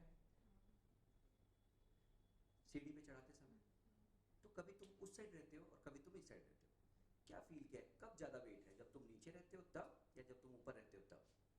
वेट ज्यादा कब होता है, और परेशानी अलग है, परेशानी की बात नहीं कर रहा हूँ, वेट की बात कर रहा हूँ। नीचे, सही ना, नीचे रहने पे ज्यादा वेट बैलेंस करना पड़ता है। परेशानी की बात अलग है कि ऊपर रहते तो थोड़ा एंगल नहीं मिलता है ना, मैं उसकी बात नहीं कर रहा हूँ, कई बार दिमाग में वो आ जाता है, वेट तो नीचे वाले को ज्यादा उठाना पड़ेगा ना, ये देखो ऊपर वाले को कम उठाना पड़ रहा है, तो बाकी कहाँ गया, नीचे जमीन वाले, सही ना। तो ऐसा कर सकते हो, फील भी कर सकते हो। लेकिन एंटी के कारण एक चीज तो हमें समझ में आ गया, क्या समझ में आ गया बच्चों, बताना। पहले ये मेरा कंधा था, है ना, तो पहले सपोर्ट ऐसा था ना, अब ये रख दिया तो सपोर्ट ऐसा हो गया। क्या समझ में आया, reaction is always perpendicular to surface in contact. पहले ये था सरफेस इन कांटेक्ट, ऊपर था, याद रहेगा। तो अब ये समझ गए। अच्छा, कई बार बच्चे एक गड़बड़ और करते हैं, फोर्स जिस पे देखना उस पे नहीं, दूसरे वाले पे देख लेते हैं। बच्चों अगर इसके इक्विलिब्रियम की बात करें तो कंधे के इक्विलिब्रियम की बात करें कि रॉड के, रॉड के, तो कंधे पे फोर्स थोड़ी देखना है, रॉड पे देखना है ना, तो रॉड उस पे फोर्स उसकी तरफ लगाएगा, कंधे पे फोर्स इधर लगेगा, तो कंधे पे फोर्स देख के कहीं बॉडी का इक्विलिब्रियम ना कर लेना, कई बार कर लेते हैं लोग डायरेक्शन इधर उधर करके, नहीं, कंधे पे थोड़ी देखना है, तो कंधे का फोर्स नहीं देखना है, रॉड पे फोर्स देखना है, तो रॉड पे फोर्स की डायरेक्शन देखना है। क्लियर हो गया, कर लोगे ये सब सिंपल। चलो, तो एक तो हो गया कांटेक्ट पे लगता है, तो जहां भी कांटेक्ट, अच्छा कांटेक्ट में याद आया, कई बार ये एक मान लो ये एक टेबल, उसके ऊपर यहाँ पे एक मास ऐसे हैंग करा दिया, कांटेक्ट तो है, क्या रिएक्शन भी है, नहीं, केवल कांटेक्ट से नहीं होगा, कांटेक्ट के बाद दबना भी चाहिए मॉलिक्यूल। रिएक्शन कब होगा, जब मॉलिक्यूल दबेंगे तभी तो रिएक्शन डेवलप होगा, तो दबना भी चाहिए, केवल हैंग करके नहीं होगा। लेकिन अगर मैं यहाँ पे एक्सीलरेट कर दूं तो होगा, अब कोई चीज हैंग कर रही है तो कुछ नहीं है, लेकिन मैं एक्सीलरेट हो जाऊं तो तब होगा, रिएक्शन लगेगा ना। तो रिएक्शन कब लगता है, जब मॉलिक्यूल दबता है, केवल कांटेक्ट से नहीं होगा, पक्का। तो कोई तो फोर्स होना चाहिए, सही है। तो जैसे ही एक्सीलरेट होगा, एक तरह से कह सकते हो कि स्यूडो फोर्स काम करने लगेगा, तो अभी स्यूडो फोर्स नहीं बताया तो थोड़ा दूर रहते हैं, छोड़ो, लेकिन स्यूडो फोर्स काम करने लगेगा, या ये कहो कि एक फोर्स काम करने लगेगा जो दोनों को एक साथ चिपकाए। क्लियर है, तो दबना चाहिए, तो कांटेक्ट पे मॉलिक्यूलर क्या होना चाहिए, एक तरह से कंप्रेशन होना चाहिए, तो कांटेक्ट पे मॉलिक्यूलर कंप्रेशन होगा, तभी तो रिएक्शन होगा। अच्छा, दूसरा सरफेस के परपेंडिकुलर होगा, और तीसरा अभी जो बताया, इस बॉडी पे देखोगे तो उसकी तरफ, और उस बॉडी पे देखोगे तो क्या बोलते हैं इसको, ऑलवेज टुवर्ड्स द बॉडी। धागे में क्या था, हाँ, तो तीसरा हो गया टुवर्ड्स द बॉडी, ये तीसरा हो गया, सही। तो थोड़ा ठीक से लिख लेता हूँ, रिएक्शन की हम बात कर रहे हैं, सबसे पहले कांटेक्ट प्लस मॉलिक्यूलर कंप्रेशन, दूसरा perpendicular to surface in contact, तीसरा टुवर्ड्स द बॉडी, यही ना। चौथा, कहां लगता है रिएक्शन, रिएक्शन कहां लगता है बच्चों, तो मैं ये खड़ा हूं, ऐसे पैर है मेरा, है ना, तो सेंटर ऑफ मास जहां जाएगा, रिएक्शन उसको बैलेंस करने के लिए वही डेवलप होगा। अगर मैं सेंटर मास को शिफ्ट करूंगा तो रिएक्शन यहाँ डेवलप होगा, अगर मैं थोड़ा और मोड़ के सेंटर मास को बाहर ले जाऊं तो रिएक्शन यहीं से लगेगा, और मैं बैलेंस नहीं रह पाऊंगा, टॉर्क लग के मैं गिर जाऊंगा, है ना।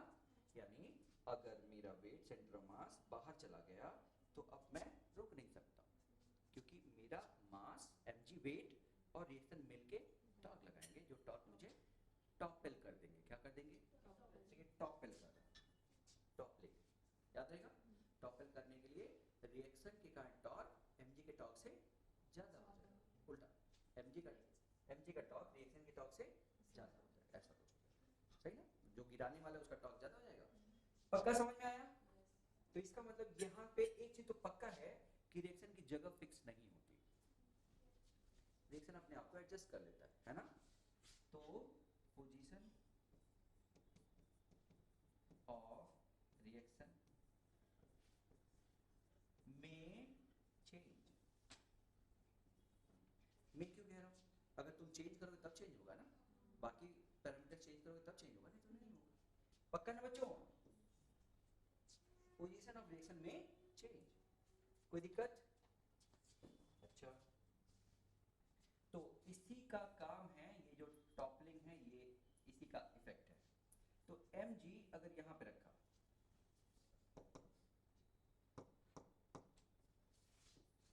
मान लो ये इंक्लाइन प्लेन ऐसे रखा, तो mg मस्त एकदम b से ही जा रहा है, रिएक्शन यहां से जाके क्या करेगा? बैलेंस करेगा। रिएक्शन कहां से जा रहा है देख लो, लेकिन अगर मैं देख रहा हूं ना कहां से जा रहा है, जहां से mg जा रहा है वहीं पे रिएक्शन जाएगा, जहां कट करेगा। लेकिन अगर मैं इसको थोड़ा और ऊपर कर दूं, मान लो थोड़ा बड़ा ऑब्जेक्ट होता, यहां तक जाता, तब तो रिएक्शन यहां पे लगेगा, ठीक है? सरफेस के परपेंडिकुलर, ऐसे नहीं लगा देना, परपेंडिकुलर टू सरफेस, लेकिन पासिंग थ्रू व्हाट, उस पॉइंट से जहां से जाके वो बैलेंस कर पाएगा। लेकिन इससे जैसे ऊपर करोगे, अभी mg से बाहर हो जाएगा, लेकिन ये तो बाहर नहीं हो सकता, तो mg बाहर हो जाएगा और ये बाहर नहीं हो सकता, बॉडी टॉपल कर जाएगी, सही ना? तो रिएक्शन अपनी जगह बदलता है, पहले 1 पे लग रहा था, अब 2 पे लग रहा है, अलग अलग टाइम पे अलग अलग। समझा मैं क्या बच्चों? तो रिएक्शन अपनी जगह, पोजीशन ऑफ रिएक्शन में चेंज, क्लियर? सही है? और क्या? और तो रिएक्शन कुछ खास है नहीं। रिएक्शन कांटेक्ट फोर्स है, पता है ना कैसा फोर्स है?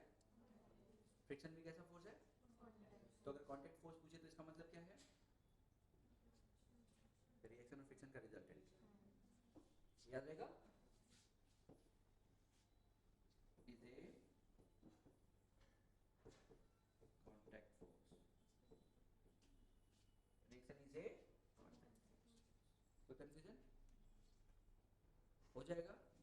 तो reaction is a contact force, friction is also एक कांटेक्ट फोर्स। तो टोटल कांटेक्ट फोर्स पूछेगा तो रिएक्शन और फ्रिक्शन का रिजल्टेंट निकालोगे, याद रहेगा? ठीक है, रिएक्शन हो गया, रिएक्शन हो गया, या चलो ये क्वेश्चन बहुत पूछा जाता है, इसलिए ये बताओ बच्चों, ये एक लिफ्ट है,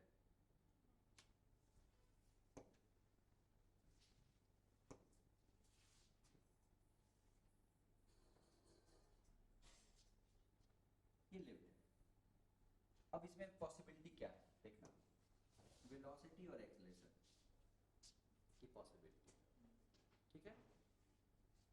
या वेलोसिटी से भी चल सकता है, केवल वेलोसिटी से बोलेंगे तो भी चलेगा। तो इसमें 1 2 3 4 कई पॉसिबिलिटी है।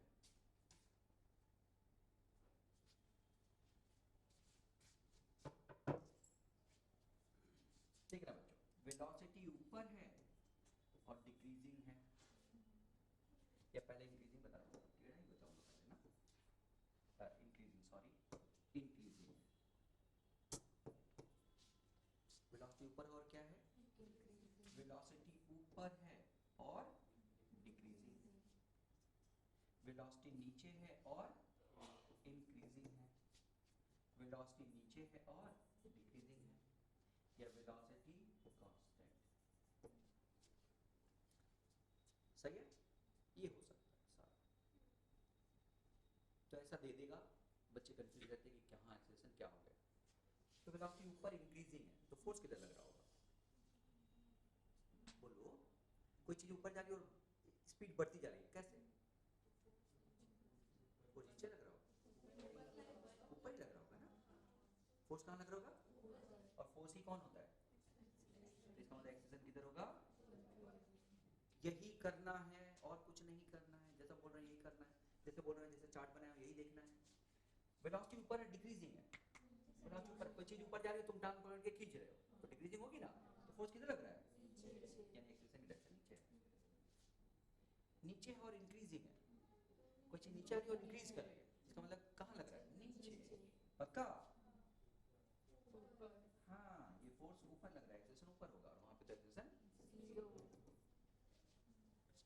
तो ऐसे कोई भी क्वेश्चन आएगा तो कर लोगे, बस ठीक है। तो अब बताओ, कोई ऑब्जेक्ट अगर यहाँ पे रख दिया और ये सिचुएशन में कोई एक दे दिया, भाई केस है ना डिफरेंट, 1 2 3 4 एंड 5, ठीक है। तो कोई भी एक क्वेश्चन देते, तो अब ये इस वाले में मान लो, तो क्या होगा इसमें, यहाँ पे कौन लग रहा है, mg और रिएक्शन, और कुछ लग रहा है क्या, नहीं ना। तो बताओ कमाने वाला कौन है, एक्सीलरेट ऊपर हो रहा है तो कमाने वाला कौन है, r, जिधर जो एक्सेलरेशन की डायरेक्शन वाला कमाने वाला और एक्सेलरेशन की अपोजिट डायरेक्शन वाला आने वाला, तो कौन कमाने वाला, माइनस इक्वल टू r निकाल लोगे। यहाँ पे रिएक्शन बताओ, एक्सेलरेशन की डायरेक्शन किधर है, नीचे, तो कमाने वाला कौन होगा, तो कमाने वाला mg, आने वाला r इक्वल टू ma, सब कर लेंगे। यहाँ पे नीचे है तो फिर mg minus r equal to ma, यहाँ पे r minus mg equal to ma, पक्का ना। और लास्ट में r minus mg equal to 0, क्या mg minus r equal to 0, बात कर लोगे। कोई भी क्वेश्चन आएगा तो, कोई भी क्वेश्चन आएगा, एक्सेलरेशन दे दे या वेलोसिटी के टर्म में दे दे, वेलोसिटी इंक्रीजिंग डिक्रीजिंग के टर्म में दे दे, कर लोगे। अब डायरेक्ट एक्सेलरेशन दे दे तब क्या दिक्कत है, तो 5 पैसे का क्वेश्चन तो कर लोगे नहीं सब क्वेश्चन। वो जॉइंट व्हील याद है ना, जॉइंट व्हील। अब बताओ अगर कोई ऑब्जेक्ट ऊपर है तो एक्सेलरेशन किधर है, वो घूम रहा है ना, तो जल्दी से बोला करो, सब बाकी लोग कहाँ चुपचाप बैठे रहते हैं, किधर, सेंटीमीटर है ना, तो एक्सेलरेशन किधर होगा, नीचे होगा कि नहीं, एक्सेलरेशन नीचे होगा ना। तो बताओ क्या लिखो, बोलो mg minus r equal to, तो r कितना हो गया बच्चों, mg माइनस ma, पक्का ना। इस तरह में रिएक्शन क्या दिखता है, कम, और रिएक्शन कम दिखता है तो ऐसा लगता है जैसे हम गिरने वाले हैं, तो तुम जानते हो, समझ गए। रिएक्शन कम होगा तो हमें लगेगा जैसे कि हमारी नीचे जमीन हट रही है, तो घबराहट हो, सही है, इसलिए लोग चिल्लाते हैं, चिल्ला के क्या करते हैं, हाँ, समझ गया, डर को भगाते हैं।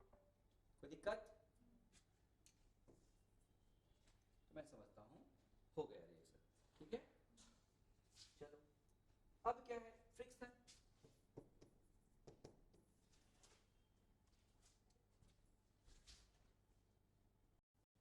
तो फ्रिक्शन बच्चों, सबसे पहले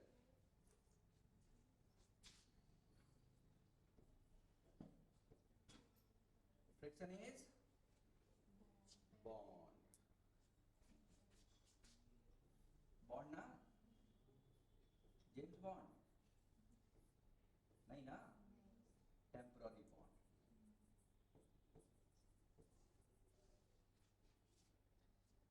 अगर कोई समझदार है ना तो टॉपिक खत्म है, इससे जितने भी रिजल्ट निकालोगे सब एकदम फिट बैठते हैं, ठीक है ना। तो फ्रिक्शन बॉन्ड यानी टेम्पररी बॉन्ड है, जो हम इसको धागे की तरह मान सकते हैं, एग्जैक्टली धागा, सही है।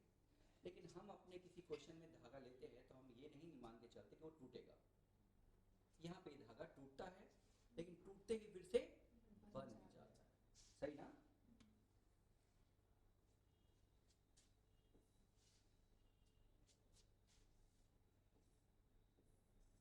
जैसे ये मास है, किस सरफेस पर रखते ही उनके बीच में क्या बन जाएगा, बॉन्ड, तो बॉन्ड बन जाएगा, तो क्यों ना तुम ऐसा कर लो, ये मास है और बॉन्ड ये है, ये लो जमीन से जुड़ गया, तुम इस पे फोर्स लगा रहे हो,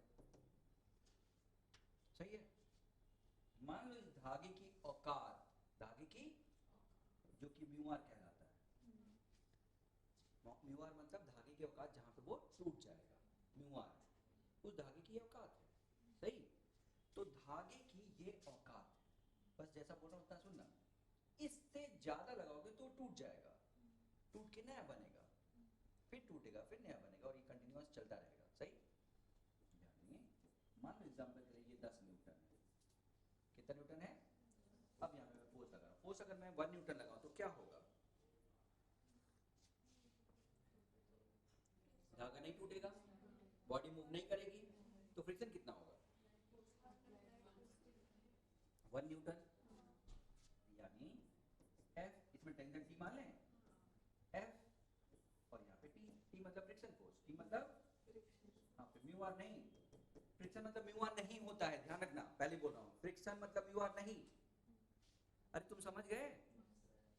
फ्रिक्शन मतलब, फ्रिक्शन फोर्स मतलब अलग अलग वैल्यू, म्यू आर तो उसकी औकात है। म्यू आर क्या है?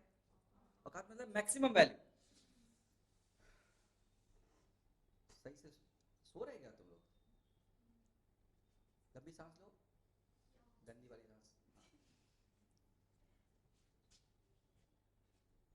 सही ना बच्चों?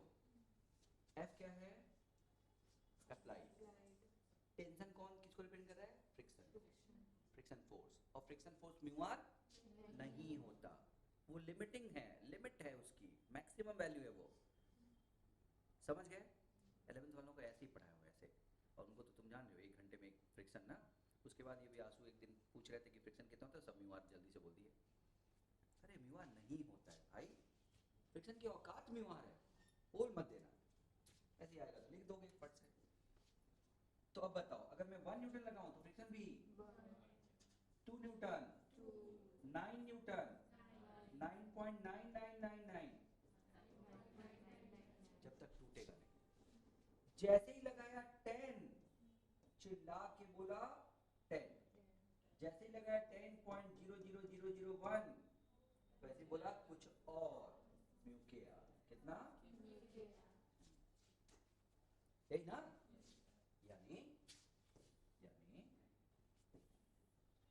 जब तक टूटने से पहले तक जितना मैं उतना वो, तो ये एंगल कितना 45, ये एंगल कितना 45, टूटने से पहले। जैसे ही टूटने वाला है तो चिल्ला रहा है कितने से, यूएसआर, है ना?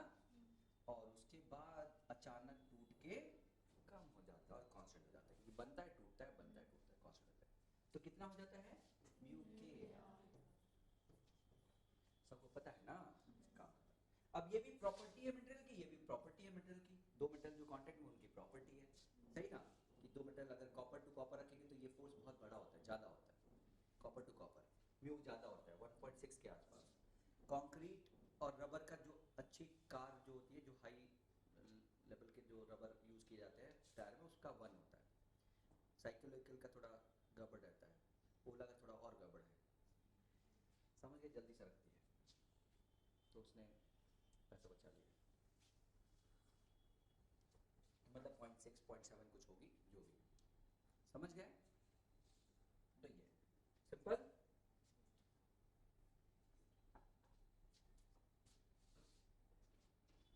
तो ये तो हो गया तुम्हारा फ्रिक्शन क्या होता है।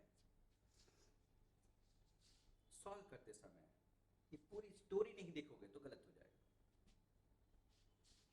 अब ये स्टोरी क्या थी? वही स्टोरी ये है, एक इंक्लाइन प्लेन है, इसके ऊपर एक मास रख दिया, तो क्या सरक जाएगा? क्या पता, ले जाने वाला कौन औकात से कम है कि ज्यादा है? शुरू में तो कम ही होगा, तो शुरू में 0 होगा, बढ़ते जाओ बढ़ाते जाओ बढ़ाते जाओ, वही हो रहा है ना, 1 2 3 4, 1 2 3 4 5 6 7 8, कहीं जाके ये 10 हो जाएगा। तो जब 10 हो जाएगा तब ना फिर म्यू के आर होगा, नहीं तो क्या होगा? अप्लाइड के बराबर। अप्लाइड कौन है? पक्का ना? तो ये है, यही आता है m g sine theta, m g sine theta, m g sine theta, टूट गया mu m g cos theta, क्योंकि रिएक्शन हो जाएगा ना, एम जी का क्या ये वही रिएक्शन होगा। फिर से स्टोरी पूरी, कितनी? 0, एम जी साइन थीटा 0 है, एम जी साइन बढ़ रहा है थीटा, एम जी साइन करते करते करते एम जी साइन। अब चिल्लाना शुरू किया, बस अब किए तो मैं गया, क्या? M g cos theta, mu m g cos theta, mu m g, mu s m g का कॉस थीटा, टकरा रहा, चिल्ला रहा है ना? जैसे थोड़ा ऊपर करोगे टूट जाएगा। अब कितना? म्यू के एम जी का कॉस थीटा, उसका म्यू के एम जी का कॉस थीटा, म्यू के एम जी कॉस थीटा, कुछ भी करो। तो यहाँ तक तो बॉडी रेस्ट पे है, यहाँ पे लिमिटिंग में है, उसके बाद एक्सीलरेट होने लगी। एक्सीलरेट कौन कर रहा है? M g sine theta. कौन कर रहा है?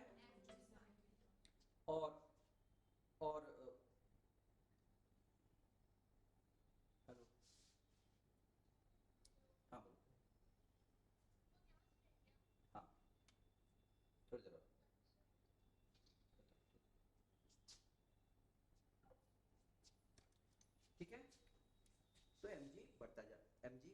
समझ रहे कैसे बदल रहा है? एग्जैक्टली ये स्टोरी से जवाब देना है, तुरंत नहीं कि म्यू के आर या म्यू एस आर, नहीं, ये स्टोरी देख के। अब स्टोरी में तुम्हारा फोर्स कहीं भी हो सकता है ना, यहाँ से लेके यहाँ तक में कहीं भी हो सकता है। अच्छा इसके बाद क्या होगा, इसके बाद क्या होगा, इसके बाद क्या होगा, ले जाने वाला कौन,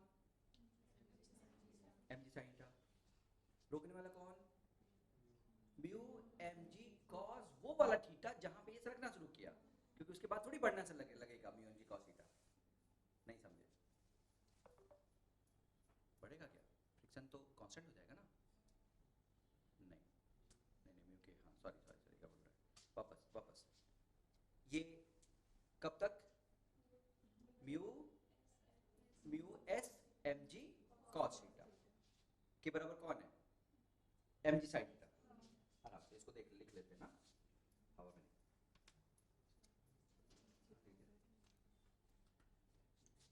फिर से आराम से,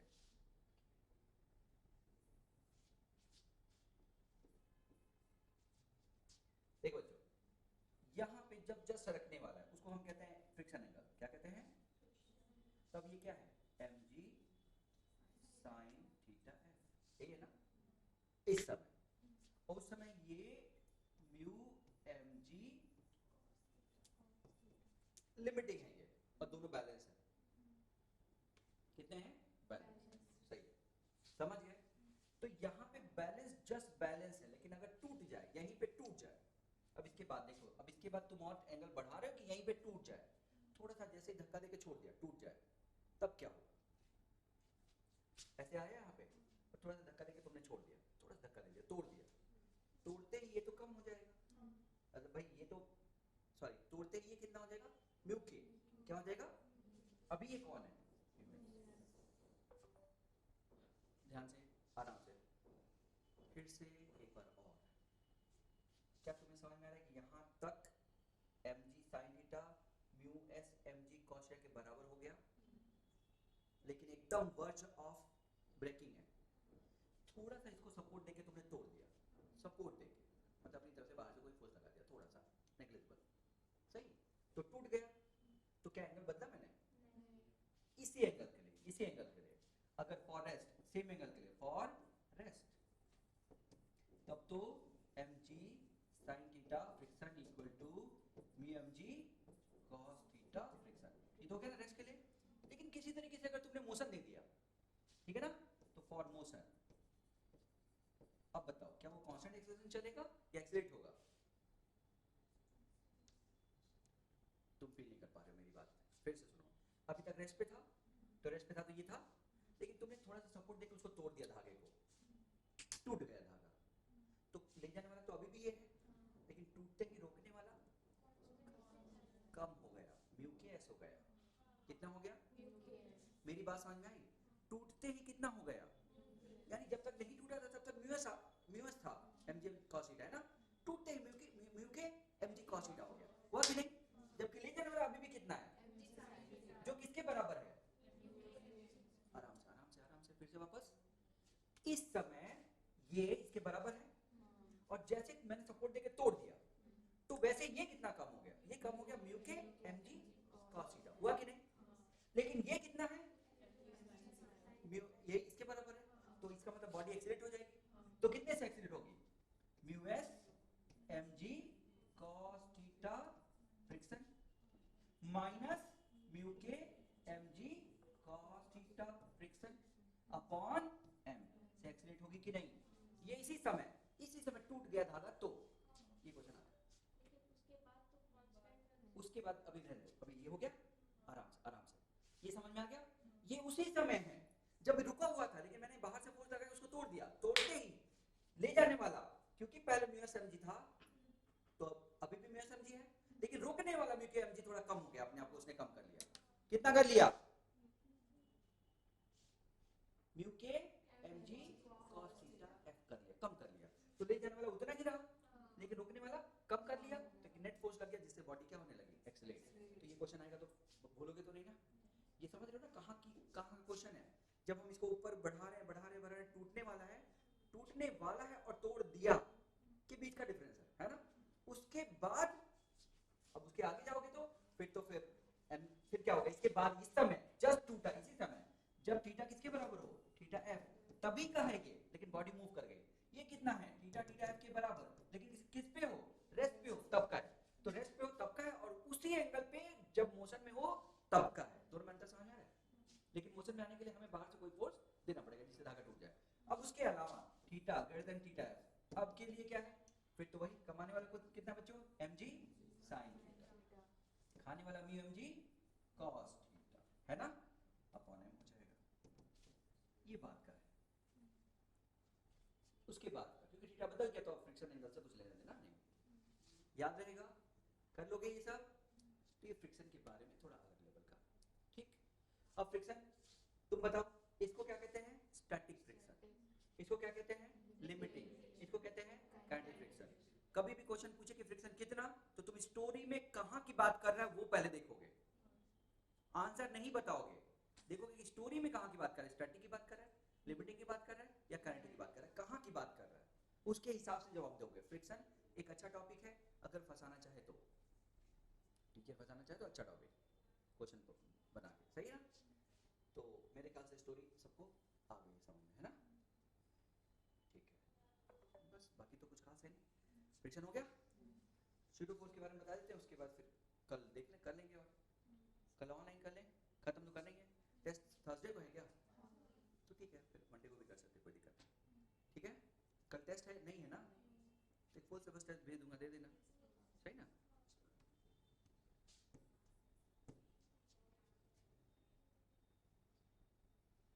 ठीक, स्यूडो फोर्स एक लाइन में, जब सुना ऐसे बच्चों, हम चाहे जिस फ्रेम से देखें, फोर्स जो है वही दिखता है, फोर्स में बदलाव नहीं होता, यानी फोर्स फ्रेम ऑफ रेफरेंस पे डिपेंड नहीं करता। रिएक्शन, टेंशन, फ्रिक्शन जो भी हम देख रहे हैं, चाहे जिस फ्रेम से देखोगे वो रहेगा, लेकिन एक्सेलरेशन बदलता है, सही है, एक्सेलरेशन। तो ऐसे समझो कि जब मैं एक, ये लिफ्ट के अंदर जो अब मास है लिफ्ट ऊपर की तरफ एक्सेलरेट हो रही है ना, एक्सेलरेट हो रही है, तो अगर मैं ग्राउंड से देखूं तो नीचे mg लगेगा, ऊपर रिएक्शन लगेगा, फोर्सेस ऐसे लगेंगे, और बॉडी ऊपर एक्सेलरेट हो रही है तो ये दिखेगी, मुझे क्या दिखेगी, r minus mg equal to ma दिखेगी ना। लेकिन अगर मैं लिफ्ट के अंदर आ जाऊं